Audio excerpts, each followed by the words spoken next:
Hi friends, welcome to my YouTube channel. അപ്പൊ നമ്മുടെ Kerala NEET allotment വന്നിട്ടുണ്ട്. ഫസ്റ്റ് അലോട്ട്മെന്റ് ആണ്. അപ്പൊ എല്ലാവർക്കും ഒരു ഡൗട്ട് ഉണ്ടാവും, ഇനി ഫെർദർ നമ്മൾ എന്ത് ചെയ്യണം എന്നുള്ള കാര്യത്തിൽ. കാരണം നമ്മുടെ ചെറിയൊരു കെയർലെസ്നെസ് കാരണം നമുക്ക് വരെ കിട്ടിയ സീറ്റ് പോലും നമുക്ക് ലഭിക്കാതെയാവും. അപ്പം ഓരോ സ്റ്റെപ്പ് നമ്മൾ ഭയങ്കര കെയർഫുൾ ആയിട്ട് നീങ്ങണം.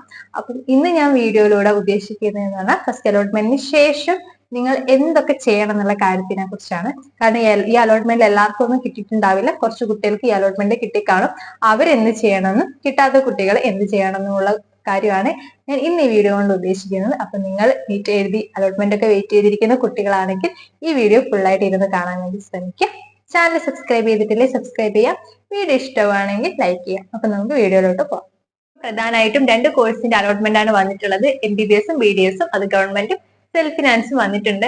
അപ്പൊ നമ്മൾ ഇപ്പം നമ്മൾ കാൻഡിഡേറ്റ് പോർട്ടലിൽ നമുക്കറിയാം, ഇപ്പൊ അലോട്ട്മെന്റ് മെമ്മോ നമുക്ക് ഡൗൺലോഡ് ചെയ്തെടുക്കാൻ പറ്റും. അപ്പൊ നിങ്ങൾ ആദ്യം തന്നെ അലോട്ട്മെന്റ് മെമ്മോ ഡൗൺലോഡ് ചെയ്തെടുക്കുക. കാരണം നിങ്ങൾ വൺസ് ഒരു കോളേജ് ജോയിൻ ചെയ്യുമ്പോൾ നിങ്ങൾക്ക് പ്രധാനമായിട്ടും കൊണ്ടുപോകേണ്ട ഒരു രേഖ തന്നെയാണ് ഈ അലോട്ട്മെന്റ് മെമ്മോ. കാരണം എന്താന്ന് പറഞ്ഞാൽ നമുക്ക് ആ ഒരു കോളേജിലാണ് നമ്മൾ അഡ്മിഷൻ കിട്ടി എന്നതിന്റെ ഒരു തെളിവാണ് ഈ അലോട്ട്മെന്റ് മെമ്മോ എന്ന് പറയുന്നത്. അത് കഴിവതും നേരത്തെ തന്നെ ഡൗൺലോഡ് ചെയ്തെടുക്കാൻ വേണ്ടി ശ്രമിക്കുക. രണ്ടാമതൊരു കാര്യം എന്താന്ന് പറഞ്ഞാൽ, നിങ്ങൾക്ക് കിട്ടിയിട്ടുള്ള കോളേജ് നിങ്ങൾ ഓപ്ഷൻസിൽ മേ ബി ലാസ്റ്റ് ആയിരിക്കാം, അല്ലെങ്കിൽ ഒരു മിഡിൽ പൊസിഷനിലുള്ളതൊക്കെ ആയിരിക്കാം. അപ്പൊ നിങ്ങൾ ആദ്യം തീരുമാനിക്കേണ്ടത് നിങ്ങൾക്ക് ആ ഒരു കോളേജ് തന്നെയാണോ നിങ്ങൾ ചൂസ് ചെയ്യേണ്ടത്, അല്ലെങ്കിൽ നിങ്ങൾക്ക് അതാണോ ഇഷ്ടപ്പെട്ട കോളേജിൽ നിങ്ങൾക്ക് ഹയർ ആയിട്ട് പോകണോ, അല്ലെങ്കിൽ നിങ്ങൾക്ക് ആ കോളേജ് മതിയോ എന്നിട്ടുള്ള കാര്യങ്ങൾ നിങ്ങൾ ആദ്യം ആ ഒരു ഡിസിഷൻ നിങ്ങൾ എടുക്കുക. കാരണം ചിലർക്ക് ആ കോളേജ് ഇഷ്ടമായിരിക്കും. ഞാൻ ഇന്നലെ ഇൻസ്റ്റാഗ്രാമിൽ എനിക്ക് ഒരു കുട്ടി മെസ്സേജ് അയച്ചായിരുന്നു. അപ്പൊ ഞാൻ ചോദിച്ചായിരുന്നു, നിങ്ങൾ ഹയർ പോകുന്നുണ്ടോ? പറഞ്ഞു ഇല്ല, എനിക്ക് കിട്ടാവുന്ന ഒരു ഏറ്റവും നല്ല കോളേജ് അതെന്നൊക്കെ പറഞ്ഞ് ഹയർ പോകുന്നില്ല എന്ന് വിചാരിക്കുന്നു. അപ്പൊ അങ്ങനെയുള്ള കുറെ കുട്ടികളുണ്ടാവും. കിട്ടിയ കോളേജിൽ ഭയങ്കര ഇഷ്ടപ്പെടുന്ന ആൾക്കാരുണ്ടാവും. അങ്ങനെയുള്ള കുട്ടികൾ അല്ലാത്ത കുട്ടികൾക്ക് ചിലപ്പോൾ വിചാരിച്ച കോളേജ് ആയിരിക്കില്ല കിട്ടിയിട്ടുള്ളത്. അപ്പൊ നിങ്ങൾ ആദ്യം ഒരു ഡിസിഷനിൽ എത്തുക, നിങ്ങൾക്ക് മുന്നോട്ടുള്ള കോളേജ് പോകണോ അല്ലെങ്കിൽ ഈ കോളേജ് മതിയോ എന്ന കാര്യത്തിൽ. പിന്നെ ഞാൻ പറയുന്നു, കേരളത്തിൽ എവിടെ പഠിച്ചാലും നമ്മൾ തന്നെയാണ് നമ്മളുടെ അക്കാഡമിക്സ് കാര്യങ്ങളൊക്കെ കൊണ്ടുപോകുന്നത്. അപ്പം നമ്മൾ കംഫർട്ടബിൾ ഒരു കോളേജ് ആണോ നോക്കുക, അത് അത്രമാത്രം എന്നാണ് എനിക്ക് തോന്നിയിട്ടുള്ളത്. അപ്പൊ നിങ്ങൾക്ക് ആ കോളേജ് അല്ല, നിങ്ങൾക്ക് ഹയർ ആയിട്ട് പോകണം എന്നുണ്ടെങ്കിൽ നിങ്ങൾ തീർച്ചയായിട്ടും ചെയ്യേണ്ട കാര്യം എന്താണ്, ആ കോളേജിൽ പോയി ചേർന്നേ പറ്റുള്ളൂ. കാരണം എനിക്ക് ആ കോളേജ് ഇഷ്ടപ്പെട്ടില്ല, അപ്പൊ ഞാൻ സെക്കൻഡ് അലോട്ട്മെന്റിൽ കിട്ടുമോ നോക്കട്ടെ എന്ന് വിചാരിച്ച് നിങ്ങൾക്ക് അത് സീറ്റ് കിട്ടില്ല. കാരണം നമുക്കൊരു ഫ്രീ എക്സിറ്റ് എന്നുള്ള ഒരു ഓപ്ഷൻ നമ്മുടെ ഈ ഒരു അലോട്ട്മെന്റിൽ ഇല്ല. നമ്മൾ നിർബന്ധമായും ആ കോളേജിൽ പോയി ചേർന്നേ പറ്റത്തുള്ളൂ. ഇനി ഞാൻ നേരത്തെ പറഞ്ഞ പോലെ, നിങ്ങൾക്ക് ഒരു കോളേജ് നിങ്ങൾ ജോയിൻ ചെയ്ത് നിങ്ങൾക്ക് അത് എന്തോ കാരണവശാൽ നിങ്ങൾക്ക് ആ കോളേജ് ഇഷ്ടമല്ല, അപ്പൊ നിങ്ങൾക്ക് ഹയർ ആയിട്ട് പോകണമെങ്കിൽ നിങ്ങൾ അങ്ങനെ നിങ്ങൾക്ക് പറ്റും. പക്ഷെ നിങ്ങൾ ഒരു സെക്കൻഡ് അലോട്ട്മെന്റ് സമയമാകുമ്പോഴത്തേക്ക് നിങ്ങൾ ഒരു കൺഫർമേഷൻ ബട്ടൺ, അതായത് ഹയർ ഓപ്ഷനിലോട്ട് പോകാനുള്ള കൺഫർമേഷൻ ബട്ടൺ നിർബന്ധമായിട്ടും കൊടുക്കേണ്ടതാണ്. എങ്കിൽ മാത്രമേ നമ്മളുടെ ചോയ്സ് ഹയർ ആയിട്ട് പരിഗണിക്കത്തുള്ളൂ. അപ്പം നിങ്ങൾ ആദ്യം ചെയ്യേണ്ട കാര്യം എന്ന് വെച്ചാൽ, നിങ്ങൾക്ക് ഫസ്റ്റ് അലോട്ട്മെന്റ് കിട്ടിയിട്ടുള്ള ഏത് കോളേജാണോ നിങ്ങൾ അവിടെ പോയി ജോയിൻ ചെയ്യുക.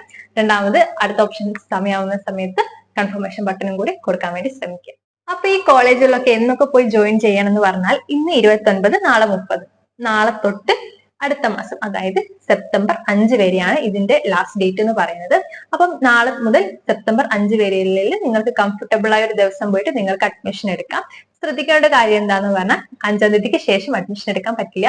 അപ്പം 5-ാം തീയതിക്ക് ഉള്ളിൽ, അതായത് എപ്പം വേണമെങ്കിൽ നിങ്ങൾക്ക് നാളെ തൊട്ട് പോയി അഡ്മിഷൻ എടുക്കാവുന്നതാണ്. അഡ്വാൻസ് അഡ്മിഷൻ എടുക്കുന്ന സമയത്ത് നമ്മൾ എങ്ങനെയാണ് ഒരു പെർമനന്റ് ഒരു കോളേജ് ജോയിൻ ചെയ്യാൻ പോകുന്നത്, അതേ കണക്ക് പോയി നമ്മൾ അഡ്മിഷൻ എടുക്കണം. ഈവൻ ദോ നമ്മൾ ട്രാൻസ്ഫർ ഹയർ ഓപ്ഷൻ കൊടുക്കുമെങ്കിൽ പോലും നമ്മൾ ഫുൾ ഫീ പ്ലസ് എല്ലാവിധ ഡോക്യുമെന്റ്സും. അപ്പം ഏതൊക്കെ ഡോക്യുമെന്റ്സ് ആണ് അഡ്മിഷൻ സമയത്ത് കൊണ്ടുപോകേണ്ടതെന്ന ഒരു വീഡിയോ ഞാൻ ചാനലിൽ ഇട്ടിട്ടുണ്ട്. അതിന്റെ ലിങ്ക് ഞാൻ ഡിസ്ക്രിപ്ഷൻ ബോക്സിൽ കൊടുക്കാം. നിങ്ങൾ ആ വീഡിയോ ഒന്ന് കാണണം. ഞാൻ ഒരു നട്ഷലായിട്ട് ഞാൻ പെട്ടെന്ന് എളുപ്പത്തിൽ ഞാൻ ജസ്റ്റ് എന്തൊക്കെ കൊണ്ടുപോകണം എന്നൊന്ന് പറയാം. നീറ്റിന്റെ admit card, score card, Kerala allotment memo ഞാൻ പറഞ്ഞല്ലോ, നമുക്കതിപ്പോ സൈറ്റിൽ നിന്ന് ഡൗൺലോഡ് ചെയ്ത് എടുക്കാൻ വേണ്ടി പറ്റും. പിന്നെ nativity certificate, birth certificate, 10th മാർക്കിന്റെ list, +2 mark sheet, transfer certificate, conduct certificate, medical fitness, vaccination, ID proof, Aadhaar ആണെങ്കിൽ ആധാർ എന്തെങ്കിലും കൊണ്ടുപോകാം.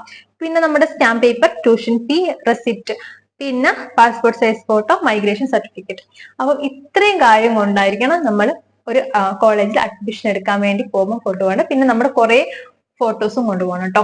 അപ്പൊ ഇത്രയും കാര്യങ്ങൾ കൊണ്ട് നമ്മൾ ഒരു കോളേജിൽ അഡ്മിഷൻ എടുക്കാൻ പോകേണ്ടതാണ് എപ്പം 5-ാം തീയതിക്കുള്ളിൽ തന്നെ. അപ്പൊ ഇപ്പൊ ഫസ്റ്റ് അലോട്ട്മെന്റ് കിട്ടിയിട്ടുള്ള കുട്ടികൾ ചെയ്യേണ്ട ഇത്ര മാത്രമാണ്. ഒരു കോളേജിൽ ഏത് കോളേജാണോ കിട്ടിയിട്ടുള്ളത് ആ കോളേജിൽ ആദ്യം പോയി അഡ്മിഷൻ എടുക്കാം. അത് മേ ബി നിങ്ങൾക്ക് കോഴ്സ് പോലും നിങ്ങൾക്ക് വേറെ ഡിഫറെന്റ് ആയിട്ടാണ് കിട്ടിയിട്ടുണ്ടാവുക. മേ ബി നിങ്ങൾക്ക് MBBS ഫസ്റ്റ് പ്രയോറിറ്റി ആയിട്ട് നിങ്ങൾക്ക് BDS ആയിട്ട് ഇപ്പം അലോട്ട്മെന്റ് വന്നിട്ടുണ്ടാവുക. പക്ഷെ ഏത് കോളേജാണോ അത് BDS ആയാൽ പോലും നിങ്ങൾ അവിടെ പോയി ചേരണം. എന്നിട്ട് അടുത്ത അലോട്ട്മെന്റിൽ അപ്ഗ്രേഡേഷൻ കൊടുത്തതിനു ശേഷം നിങ്ങൾക്ക് ഓട്ടോമാറ്റിക്കലി നിങ്ങളുടെ അലോട്ട്മെന്റ് ഒക്കെ അപ്ഗ്രേഡ് ആയിക്കൊണ്ടിരിക്കും. ഇനി ഫസ്റ്റ് അലോട്ട്മെന്റിൽ കിട്ടാത്ത ഒത്തിരി പേരുണ്ടാവും ഈ വീഡിയോ കാണുന്നവരായാലും. അപ്പം നിങ്ങൾ ആദ്യം ചെയ്യേണ്ടത് വെച്ചാൽ നിങ്ങൾ വിഷമിക്കൊന്നും വേണ്ട. എനിക്ക് ഫസ്റ്റ് അലോട്ട്മെന്റിൽ കിട്ടിയിട്ടൊന്നും ഉണ്ടായിരുന്നില്ല. കാരണം ഫസ്റ്റ് അലോട്ട്മെന്റിൽ ഇപ്പം കുറച്ചു പേർക്ക് മാത്രമേ സത്യം പറഞ്ഞാൽ സീറ്റ് അലോട്ട് ചെയ്യപ്പെടുന്നുള്ളൂ. കാരണം ഓൾ ഇന്ത്യ ഇനിയിപ്പോ ഫസ്റ്റ് അലോട്ട്മെന്റിന് ശേഷം ഓൾ ഇന്ത്യ കോട്ടയിലും കുറെ പേര് പോയി ജോയിൻ ചെയ്യും. അപ്പം കേരള സീറ്റ് കുറെ വേക്കന്റ് ആയിരിക്കും. അപ്പം ഇനിയിപ്പോ ഓൾ ഇന്ത്യ കോട്ടയിലും കേരള കോട്ടയിലും കിട്ടിയ കുട്ടി ഏതെങ്കിലും ഒരു കോട്ടയിൽ മാത്രമല്ലോ ജോയിൻ ചെയ്യുള്ളൂ. ഒത്തിരി സീറ്റ് വേക്കന്റ് ആയിരിക്കും സെക്കൻഡ് അലോട്ട്മെന്റിന്റെ സമയത്ത്. പിന്നെ നമ്മൾ പറയുന്നുണ്ടല്ലോ ഈ കട്ട് ഓഫ് എന്നൊക്കെ പറയുന്നത്, ഏകദേശം ആ കട്ട് ഓഫിന് മേളിൽ എല്ലാവരും തന്നെ ഈ സെക്കൻഡ് അലോട്ട്മെന്റിൽ കയറിപ്പോ. കാരണം ഒത്തിരി സീറ്റ് സെക്കൻഡ് അലോട്ട്മെന്റ് പങ്കെടുക്കുന്നുണ്ട്. അപ്പൊ നിങ്ങൾക്ക് എന്തായാലും ഒരു സീറ്റ് നിങ്ങൾക്ക് സെക്കൻഡ് അലോട്ട്മെന്റിൽ കിട്ടുന്നതായിരിക്കും. അപ്പം പാനിക് ആവേണ്ട ആവശ്യമൊന്നുമില്ല. ഇനിയിപ്പോ നിങ്ങൾക്ക് ഏതെങ്കിലും കോഴ്സ് ആഡ് ചെയ്യണമെങ്കിൽ നിങ്ങൾക്ക് സെക്കൻഡ് അലോട്ട്മെന്റ് സമയത്ത് അത് അഗ്രികൾച്ചറൊക്കെ പങ്കെടുക്കുന്നുണ്ട്. അപ്പൊ നിങ്ങൾക്ക് അത് ആഡ് ചെയ്യാൻ പറ്റും. അപ്പൊ സെക്കൻഡ് അലോട്ട്മെന്റിന് ശേഷം എന്ത് ചെയ്യണം എന്നുള്ള കാര്യം ഞാൻ അടുത്തൊരു വീഡിയോ ആയിട്ട് പറയാം. സെക്കൻഡ് അലോട്ട്മെന്റ് വന്നതിന് ശേഷം. അപ്പൊ നിങ്ങൾക്ക് ഈ വീഡിയോ ഇഷ്ടമാണെങ്കിൽ ലൈക്ക് ചെയ്യാം. നിങ്ങൾക്ക് എന്തെങ്കിലും ചോദിക്കാനുണ്ടെങ്കിൽ കമന്റ് ചെയ്യാം. അപ്പൊ നിങ്ങൾക്ക് ചാനൽ സബ്സ്ക്രൈബ് ചെയ്തില്ലേ സബ്സ്ക്രൈബ് ചെയ്യാം. അപ്പൊ നമുക്ക് അടുത്ത വീഡിയോ ആയിട്ട് കാണാം. അതുവരെയും ബൈ.